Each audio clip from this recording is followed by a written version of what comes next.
Hi everyone and welcome back to my channel. So for those of you who don't know, I make content relating to my active fentanyl addiction and also my prison experience. So if those are the sorts of things that interest you, then please do subscribe.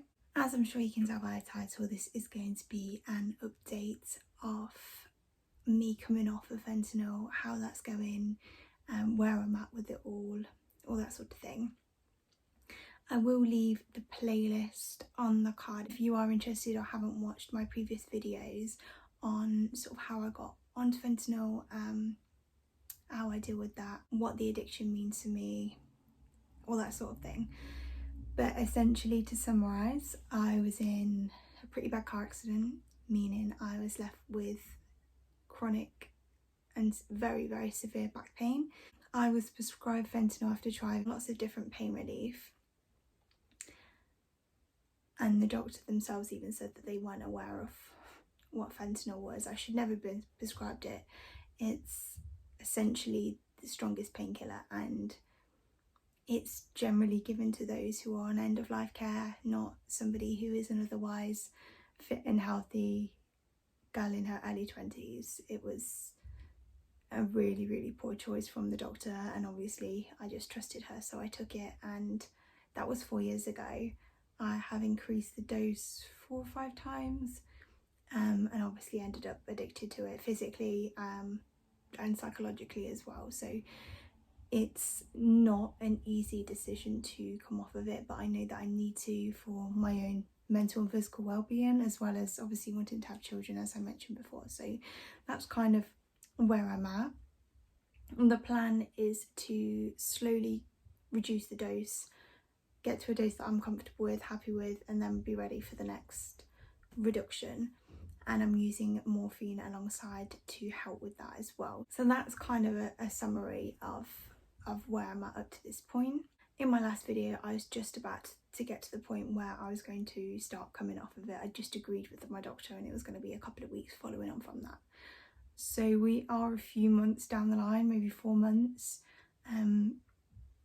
I was planning on staying on each dose for about 3 months, but you can never plan these things. You never know how your body's going to react. You never know how you're going to react psychologically to it. You never know how you're going to feel. So I think in my head I had it a bit too regimented, and it's just not going to work out like that. And I've realised that, and I've come to terms with that. I thought, right, if I do it, every 3 months, in a year I'll be completely off it. But things happen, and like I say, your body doesn't always react how you would hope or want it to. So it's not worked out like that. I'm still on the first reduction.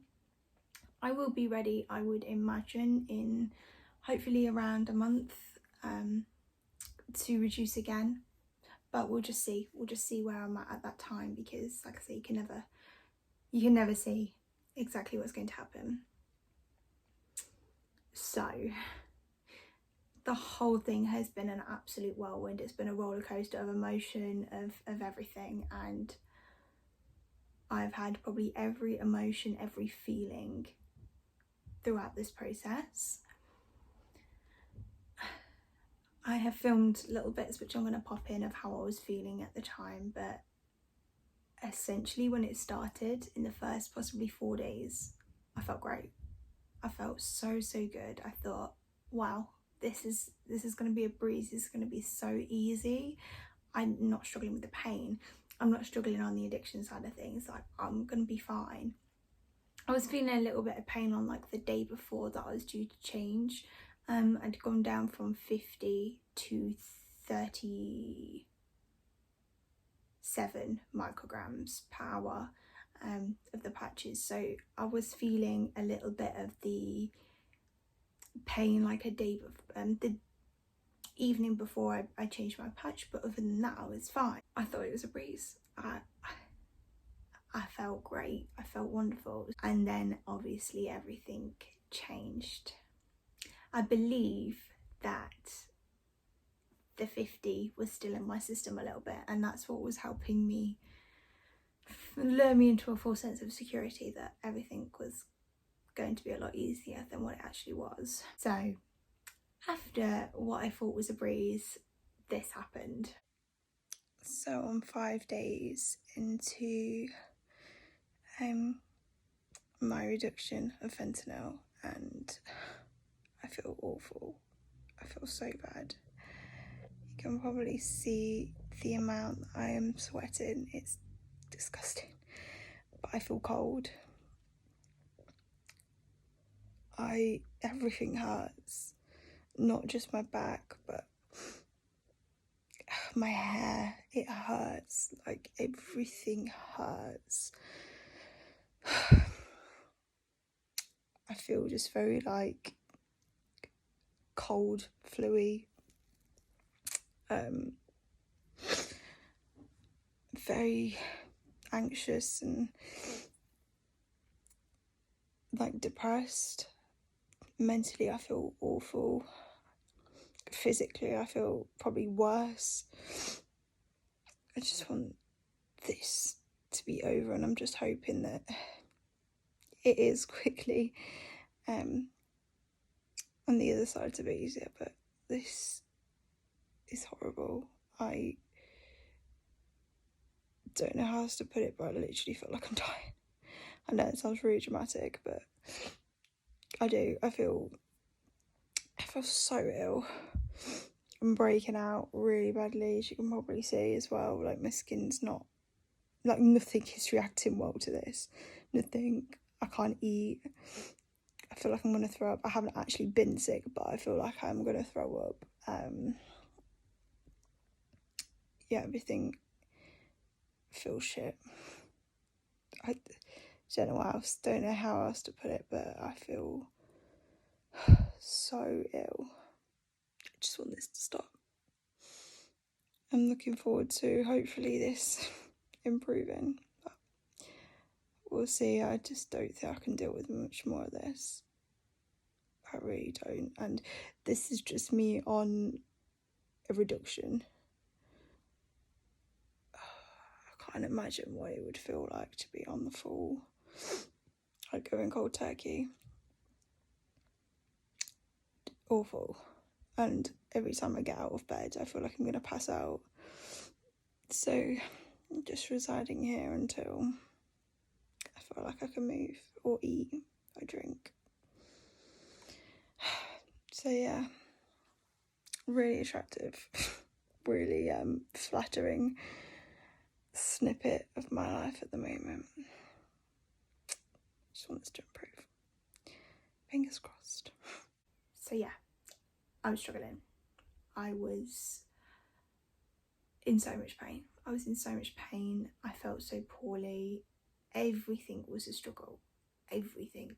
Getting dressed, eating, drinking, talking, even breathing was difficult, and I just thought, like, I can't do this. I physically cannot do this. I can't go through this and then go through it again and again and 4 times. Like, it really, really affected me mentally, as well as the physical side effects that I was getting. The mental toll it took was awful. It was horrible. And then I kind of realised I hadn't been taking the morphine very often, because I didn't want to end up being basically on the similar dose of opiates to what I was on before, because else there would be no point coming off. But I kind of realised, look, you need it.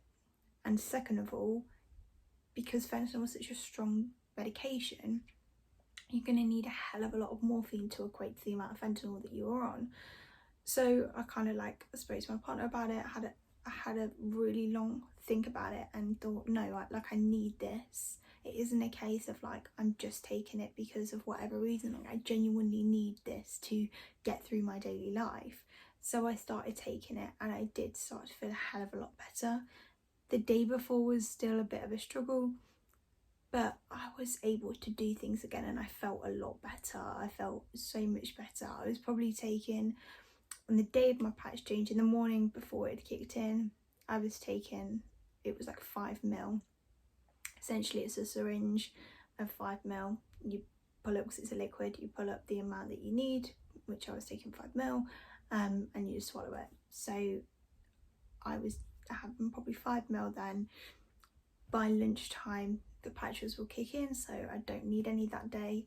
The following day I'll probably have it twice, once in the late afternoon and once before bed, and then the following day possibly 3 to 4 times, just to help tide me over until the following morning. Most of it was in the evening to help me relax and then be able to get some sleep, and it was 5 ml I was taking each time. Following on from this, obviously it was making me feel a lot better.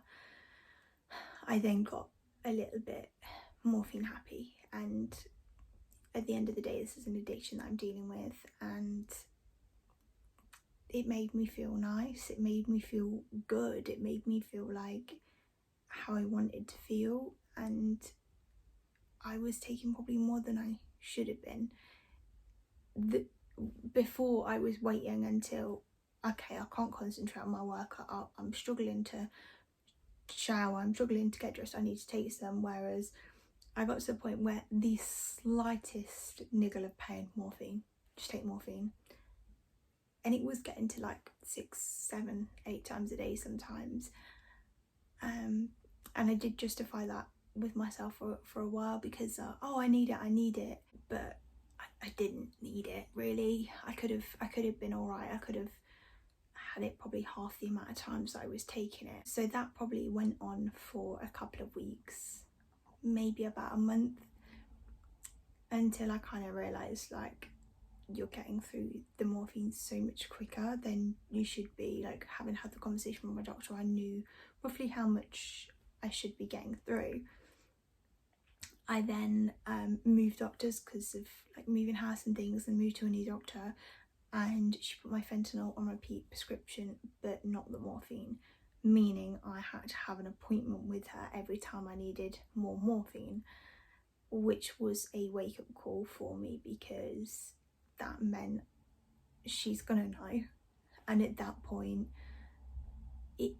it kind of flipped a switch in my mind to be like, okay, I don't want this to stop, I need it, I don't want her to think that I'm abusing it, which essentially at that point I was, that I need to, you know, I really need to get control of this. So I kind of then went back to using it maybe once the first day, 2 or 3 times the second day, 3 or 4 times on the third day, before I changed it the following day. And it worked. I was still struggling with pain, obviously, and the side effects a little bit, but it helped to keep a lot at bay. It was only if I did something more strenuous that I would feel in more pain, but then I could justify taking it because I genuinely was struggling and it wasn't just an excuse to take more. Alongside this, I have found the most incredible physio. I have probably used 10 physios on the NHS, especially over the years, in the 7 years since I've had my car accident, and no doctors, no physios, no one has been able to tell me the cause of the pain. I walked into this physio and I'd been recommended her, but I still wasn't sure because I'd had so many people basically tell me I'm stuck like this forever. So I didn't know what to expect, and it was private, so I was having to pay, so I kind of hoped for the best, but you never know. And I thought, you know, if it doesn't work, it's £45 at the end of the day. Like, it's not the end of the world. I've spent thousands of pounds over the years on different sorts of therapies and pain relief and all sorts, so it's not ideal to waste money, but if it doesn't work, it doesn't work, but it's worth a try. So I didn't pin too much on it, but I kind of hoped. And I went in and I saw her, and she, first of all, was the loveliest person I've ever met in my life. Like, incredible, so lovely. We had a lot in common because she has horses as well, and we knew a lot of the same people, so that was really great. She knew straight away the cause of my pain. And essentially, when you're in a car accident, your feet are obviously on the pedals, and when there is impact, that power has to go somewhere, that impact has to go somewhere, and it went into my pelvis, meaning I've been walking around with a wonky pelvis for 7 years and no one picked up on it. And she looked at my back, my shoulder blades were like this, she put her arms on my shoulders and they were like this. laid on the bed. I had one leg, you know, appearing, obviously not actually, but appearing longer than the other. And she said, like, you've been walking around like this, so no wonder you have been in pain. You've got a wonky pelvis, and it has been for 7 years. And she also then said, has your horse got problems with its right side? Which he has. It was amazing, really, that she was able to pick up on that. She was able to give me exercises to help put my pelvis back into place, and keep it there as well, strengthen all the muscles around it and hold it in place. And then I went back again, and she was able to give me exercises to help the muscles in my neck, which essentially turn off after something like a car accident, like a whiplash. These muscles in your neck essentially switch off, which is why I have such severe pain, because all of the other muscles are now working in overtime, basically just holding my head up. And it was just incredible that she was able to work it out straight away. She knew what the problem was and she knew how to fix it, and I literally felt like I could cry. Like, I've seen this woman twice and she can fix me, and she kept saying to me, like, we are gonna fix you, like, you are gonna be okay. And the main thing she said was, like, thank God you did not have a child, because you would struggle so much if you were to have a child. Like, being in this much pain, you probably wouldn't have been able to do it, which was my concern. But she's able to help.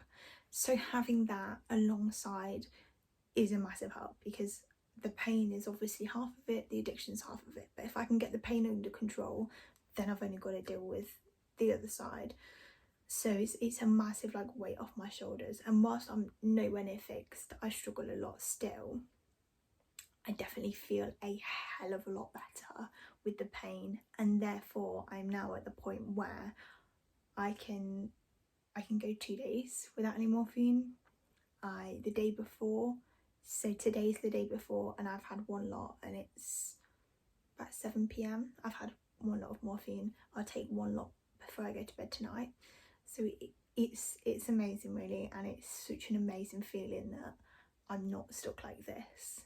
I can get better pain-wise and addiction-wise, and it's a real, like, positive feeling. I had a little bit of a setback when I went on holiday. We went on a long haul flight, so I think just sitting in the plane for that period of time, not being able to move, not being able to do my exercises, travelling constantly, it did set me back. And my partner looked at my shoulder blades and they were out, but now I know how to get it back into place, do the exercises, align my pelvis, and it has helped massively. I can already feel, having been back and doing the exercises for a week, it feels a lot better. So I now know how to get things under control, rather than just being in pain, just thinking, right, let me just take a load of morphine. It's like, right, let me do my exercises. Yes, I've got the morphine to take alongside if I am struggling, but mostly I've got to focus on my exercises to help that side of things. So it will now be a case of doing this for another, like I say, few weeks. I'm going to go back to my physio and see what kind of the next steps are. She can look at me and tell me how to improve it a little bit more. Then probably a couple of weeks after then, I will look to reduce again, which it still scares me. It's still terrifying to think that, like, I've got to go through it again. I'm hoping it will be slightly easier, because A, I know what to expect, and B, obviously I've got my physio to really help me alongside with the pain, so it's more the addiction side of things. But I don't want to go through that again. As you saw in the video, like, it was horrible. It was really horrible. Like, not only the pain, but having to deal with, like, the just feeling so poorly and not being able to do anything for myself was really awful. And it does give me a lot of anxiety, obviously, going into that, because that feeling, and I was like that probably for a week or so. It was horrible, and thinking about that is not nice. So I just, that's the last thing I want to go back to, is just feeling like that. But I'm trying to be as positive as I can now. I've got things a little bit more under control, and just thinking like, I now know what to expect. I know what I should do, what I can do to help me as well. And people around me know what to expect, so they know how to support me and how to encourage me, and what they can tell me in order to help me. So I think it will be easier when I have the next step down. I hope it will be easier. I hope so. Like I said, you never know how your body's going to react and what to expect, but all I can do is hope for the best. And I'm lucky I've got a really good team around me of family and friends, and also the professionals. So all I can do is do what I have been doing and hope that I get better. I'll probably do another update once I have come down off my next dose. Other than the mishap, I don't know, drama at the start of it, now I feel like I've got it a lot more under control. And don't get me wrong, I still don't feel massively in control over either the pain or the addiction side of things. It's just a little bit more controlled than it was. And if I don't have my morphine to hand, I do freak out. I won't lie. I need it there as a security blanket all the time, 24 hours a day. I need to know where it is. I need to have it on me just in case. Even though quite often I don't need it, it is my security, it is my safety blanket of if the pain comes out of nowhere, which I mean often it doesn't.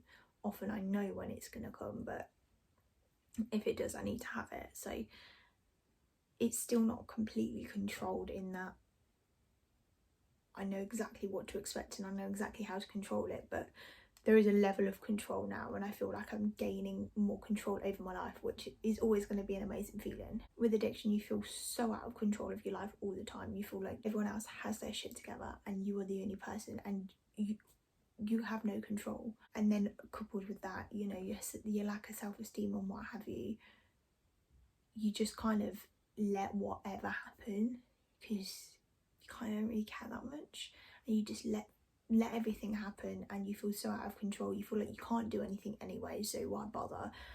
And now gaining a little bit of that control back is a amazing feeling, as well as obviously being able to help the pain side of things. So because that was another thing that was making me feel very miserable, very low, is that I had no control over the pain. So gaining a bit of control back of both feels good, and I'm looking forward to the future when I can have even more of that back, and hopefully be fully in control of my life at some point, but we'll see. But anyway, thank you so much for watching.